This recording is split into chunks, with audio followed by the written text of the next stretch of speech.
जय श्री कृष्णा। राधे राधे साथियों, आपका अपने YouTube channel Avani Hindi point पर स्वागत है। आप चैनल पर पहली बार आए हैं तो चैनल को सब्सक्राइब कीजिए। हम हिंदी साहित्य का इतिहास पढ़ रहे थे, जिसमें आदिकाल, भक्तिकाल, रीतिकाल पूर्ण पढ़ लिया, आधुनिक काल में भी कंप्लीट कर लिया है। आज हम समकालीन और साठोत्तरी कविता के बारे में पढ़ेंगे। 1860 ईस्वी के बाद हिंदी कविता के अनेक रास्तों से होती हुई आगे बढ़ी। अपने प्रसिद्ध ग्रंथ ए कविता, समकालीन कविता, साठोत्तरी कविता आदि नाम हिंदी काव्य जगत में प्रचलित रहे हैं।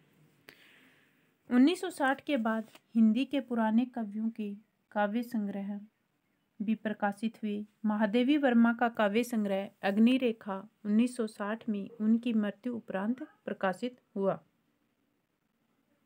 माखनलाल चतुर्वेदी के काव्य संग्रह ध्रुव वलय का प्रकाशन भी उनकी मृत्यु के बाद ही प्रकाशित हुआ। सूर्यकांत त्रिपाठी निराला की रचना सांधे काकली के भी उनकी मृत्यु के बाद ही प्रकाशित हुई थी। नागार्जुन की लंबी कविता भूमिजा का प्रकाशन भी उनके निधन के उपरांत ही हुआ था। यानी महादेवी वर्मा, माखनलाल चतुर्वेदी और सूर्यकांत त्रिपाठी निराला, नागार्जुन, इन कवियों की कुछ रचनाएं इनके निधन के उपरांत ही प्रकाशित हुई। सुदामा पांडे, लीलाधर जुगड़ी, चंद्रकांत देवताले, आलोक धनवा, मंगलेश डबराल, राजेश जोशी, ऋतुराज साठोत्तरी कविता के प्रमुख कवि हैं। 1963 में ए कविता आंदोलन का उदय हुआ।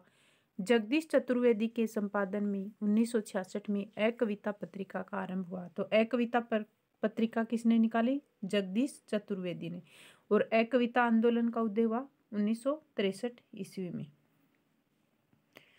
नई कविता पत्रिका 1954 में जगदीश गुप्त व राम स्वरूप चतुर्वेदी ने निकाली थी।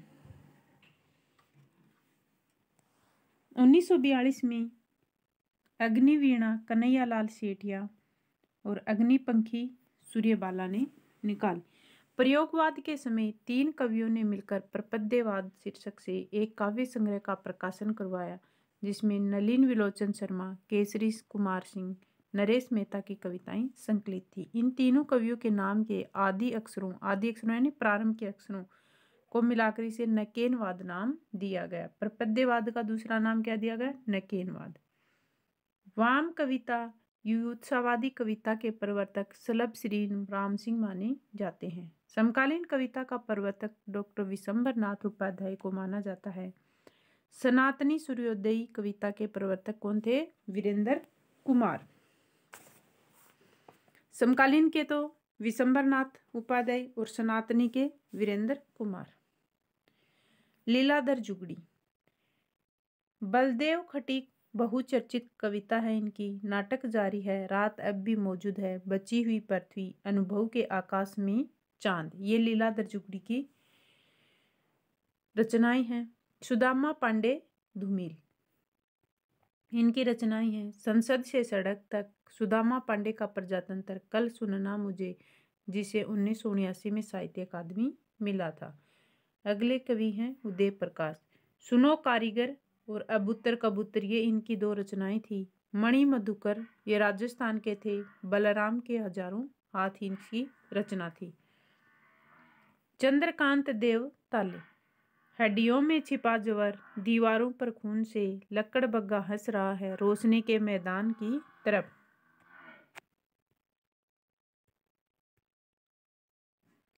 चंद्रकांत देव ताले, हड्डियों में छिपा जवर, दीवारों पर खून से, लकड़ बग्गा हंस रहा है रोशनी के मैदान की तरफ, ये चंद्रकांत देवताले की प्रसिद्ध रचनाएं थी।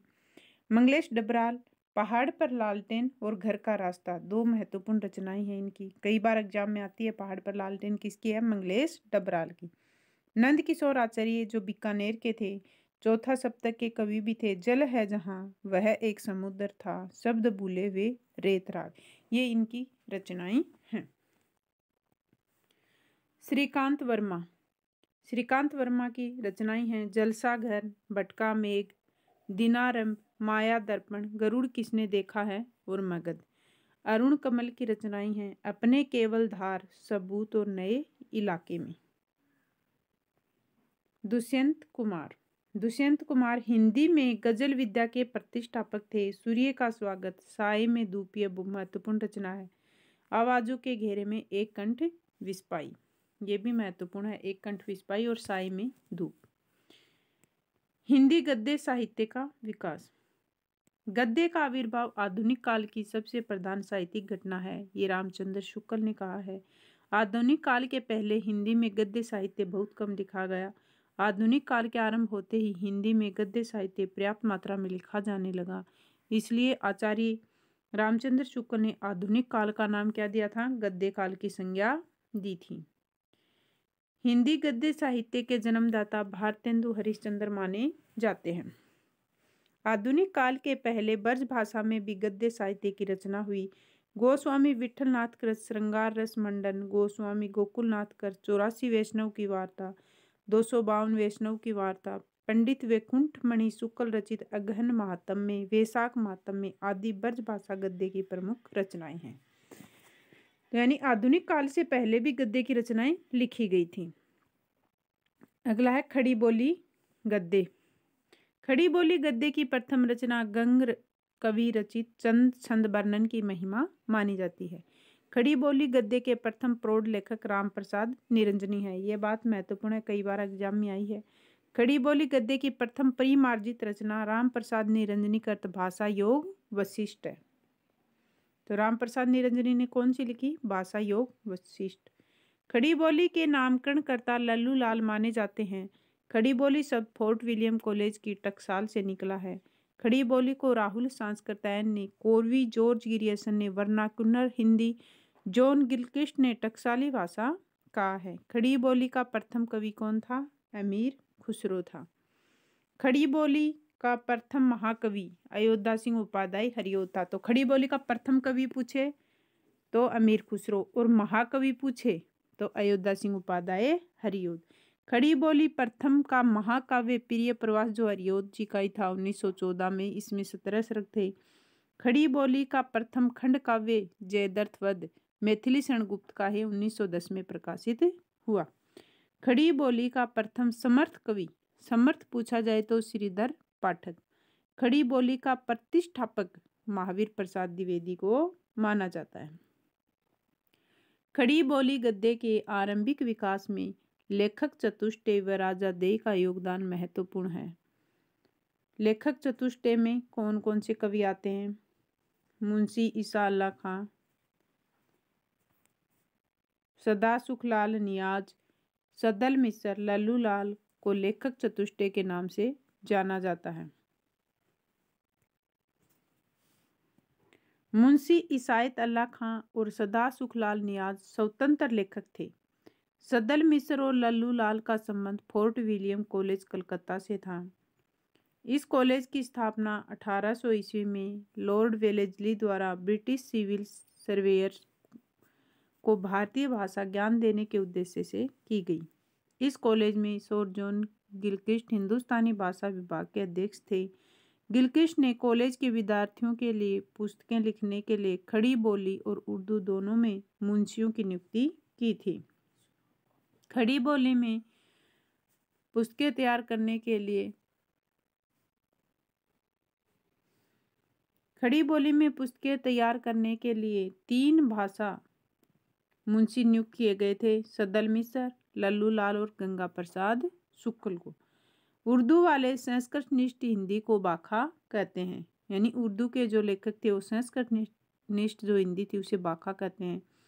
लल्लू लाल उर्दू, खड़ी बोली व ब्रज भाषा तीनों काव्यों में रचना करते थे। लल्लू लाल यानी उर्दू में, खड़ी बोली में और ब्रज तीनों भाषाओं में।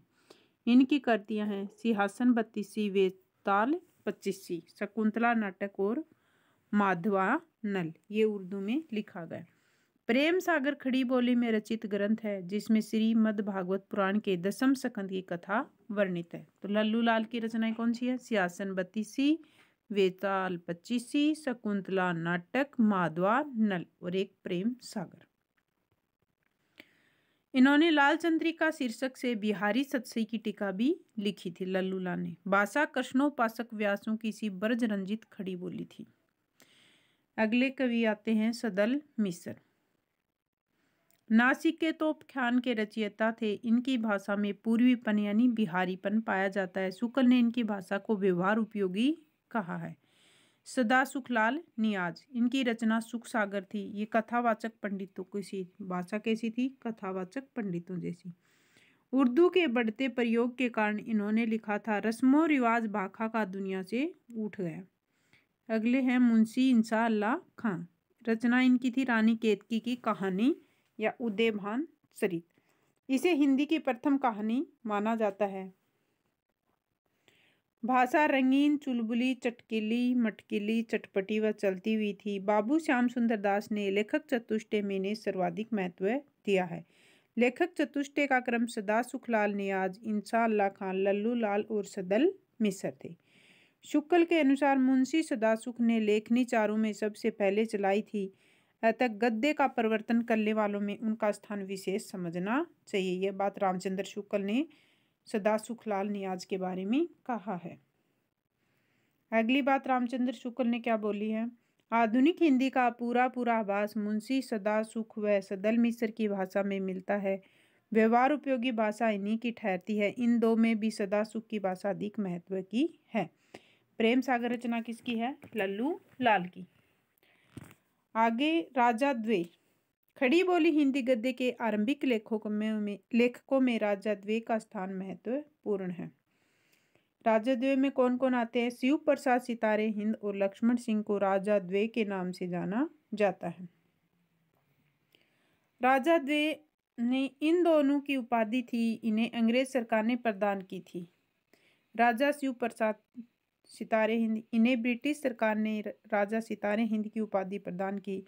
ये शिक्षा विभाग में इंस्पेक्टर के पद पर कार्यरत थे। कौन? शिव प्रसाद सिंह। भारतेंदु हरिश्चंद्र के शिक्षक भी रहे हैं। इन्हीं के प्रयासों से हिंदी को विद्यालय पाठ्यक्रम में स्थान प्राप्त हुआ। ये उर्दूनिष्ठ हिंदी के समर्थक थे।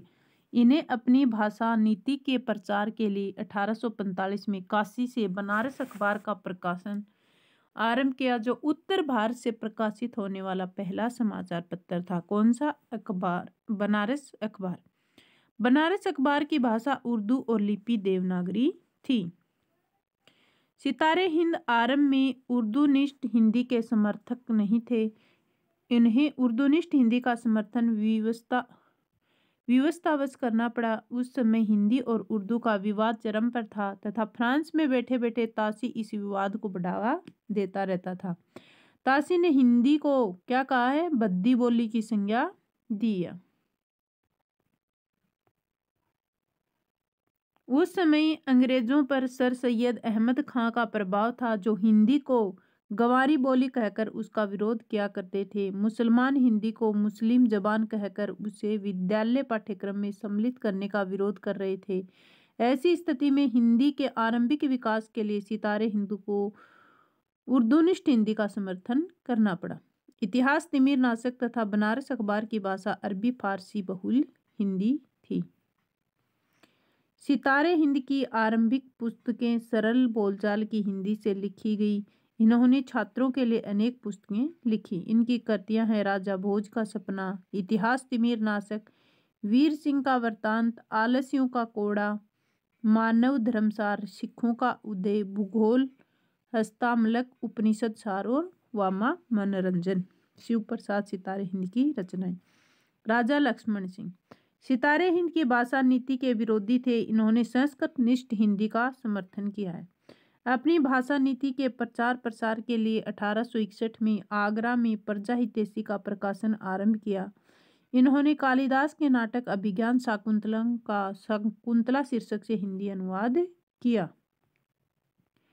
इसे खड़ी बोली का प्रथम नाटक माना जाता है। इन्होंने मेघदूत और रघुवंशम का भी हिंदी अनुवाद किया। असली हिंदी का नमूना लेकर उस समय राजा लक्ष्मण सिंह ही आगे बढ़े, ये बात रामचंद्र शुक्ल ने कही है। रघुवंशम के गद्यानुवाद की भूमिका में राजा लक्ष्मण सिंह ने लिखा है, हमारे मत में हिंदी व उर्दू दो बोली न्यारी न्यारी हैं। आचार्य शुक्ल ने लेखक चतुष्टय और राजा द्वे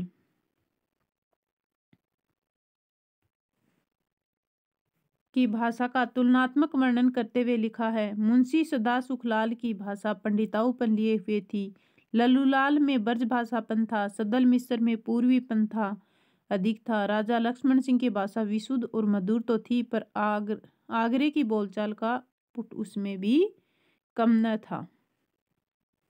भाषा का निखरा हुआ शिष्ट रूप भारतेंदु की कला के साथ ही प्रकट हुआ। तो अब अलग अलग लेखकों ने अलग अलग, यानी रामचंद्र शुक्ल ने कहा है, सदा सुखलाल की भाषा को पंडिताऊपन, लल्लूलाल की भाषा ब्रजभाषापन था, सदल मिस्र में पूर्वीपन था, भारतेंदु का निखरा हुआ शिष्ट रूप था और विशुद्ध और मधुर किसकी थी? राजा लक्ष्मण सिंह की। फ्रेडरिक पिनकोट सच्चे हिंदी हितैषी थे, बात रामचंद्र शुक्ल ने कही है। ये इंग्लैंड के लोगों को हिंदी के लेखकों का परिचय दिया करते थे। राजा लक्ष्मण सिंह, भारतेंदु, प्रताप नारायण मिश्र, कार्तिक प्रसाद खत्री आदि लेखकों से निरंतर पत्र व्यवहार करते थे। हिंदी में लेख लिखते व छपते थे। इन्होंने अयोध्या प्रसाद खत्री की पुस्तक खड़ी बोली पद्य की भूमिका भी लिखी। अयोध्या प्रसाद खत्री को खड़ी बोली आंदोलन का जनक माना जाता है। खत्री जी ब्रज और अवधी में लिखी गई कविताओं को हिंदी कविता नहीं मानते थे। सरदाराम फुलोरी, सरदाराम फुलोरी, नवीन चंद्र राय, ये दोनों ही महानुभाव पंजाब के रहने वाले थे। सरदाराम फुलोरी ने 1877 में भाग्यवती उपन्यास की रचना की, जो कालक्रम की दृष्टि से हिंदी का प्रथम उपन्यास माना जाता है। प्रसिद्ध आरती थी ओम जय जगदीश हरे भी इन्हीं की रचना है। उस समय पंजाब में इनकी कथाओं और व्याख्याओं की धूम रहा करती थी। पंजाब के हिंदू उन्हें धर्म स्तंभ समझते थे। किसे? सरदाराम फुलोरी को। नवीन चंद्र राय पंजाब में स्त्री शिक्षा का प्रचार प्रसार करने वालों में मुख्य थे। इन्होंने ज्ञान प्रदायिनी पत्रिका का प्रकाशन किया। गारसा दत्तासी इन्हें कट्टर हिंदू कहा करते थे। तो आज की वीडियो में साथियों इतना ही। वीडियो में अंत तक बने रहने के लिए धन्यवाद। अगर आपको वीडियो पसंद आए तो लाइक कीजिए, अपने दोस्तों में शेयर कीजिए, नए हैं तो चैनल को सब्सक्राइब कीजिए।